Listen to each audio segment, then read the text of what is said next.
Casi desde el nacimiento mismo de la ciencia moderna, los científicos han dedicado tiempo y esfuerzo a comunicar sus resultados al gran público. Pero esta tarea no se ha desarrollado por igual en todas las épocas ni en todos los sistemas científicos, ni siquiera en los occidentales. Si tenéis curiosidad, plataformas como YouTube o Vimeo guardan ejemplos con más de 50 años de antigüedad. Here is one of the X-ray generators we're using in this work. We use X-rays to study the structure of a molecule because an X-ray travels along like this in a wavy kind of way, and the length of the waves of the X-rays are about equal to the distance between the atoms in the molecule, so that when an X-ray strikes the molecule, the waves of the X-rays can squeeze in between the atoms, and when they come out the other side, their directions are deviated. And from the deviation of the X-rays, we can work out the way in which the atoms are arranged inside the molecule. El afán con el que el físico y premio Nobel Maurice Wilkins explica a unos incipientes telespectadores la metodología que ha hecho posible descifrar la forma peculiar en la que se ordenan los átomos del ADN sorprende en el contexto de nuestro sistema científico por tres motivos. El primero, la sencillez de su exposición.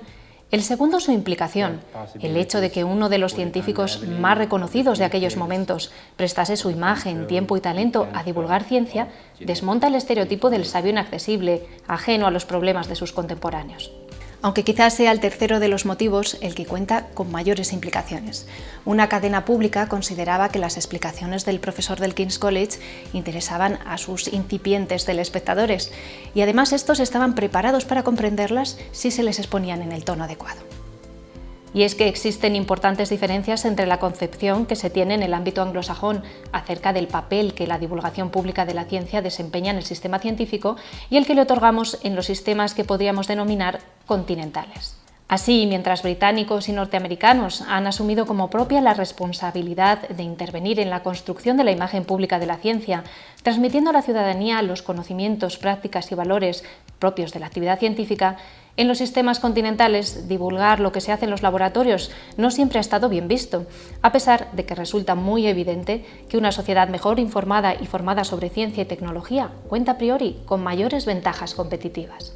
Pero contar la ciencia al público a través de la prensa, la radio o la televisión es solo un camino. Hay quienes prefieren escribir un buen libro de divulgación, a quienes les interesa entrar en contacto con los más jóvenes a través de talleres o demostraciones, y quienes se atreven a hacer reír al público con sus monólogos científicos. Nos han dicho, ¿verdad?, que los diamantes son para siempre. ¿Os acordáis la canción esa hortera? Un diamante es para... Siempre, depende de lo que uno entienda por siempre, ¿eh? Un teorema, eso sí que para siempre. El teorema Pitágoras. Eso es verdad, aunque se haya muerto Pitágoras. Aunque el Celta y el Depor se unen en un mismo equipo, el teorema de Pitágoras seguirá siendo verdad. Allá donde se juntan un par de catetos y una buena hipotenusa, el teorema de Pitágoras funciona que te cagas. Los matemáticos nos dedicamos a hacer teoremas, verdades eternas. Pero no siempre es fácil saber qué es un teorema y qué es una mera conjetura. Hace falta una demostración. Por ejemplo, imaginad que tenemos aquí un campo grande, enorme, infinito, típica parcela vasca de tamaño medio. La queremos cubrir con baldosas iguales sin dejar huecos.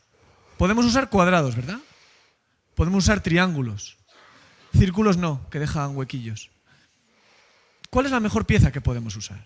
La que para cubrir la misma superficie tiene un borde más pequeño.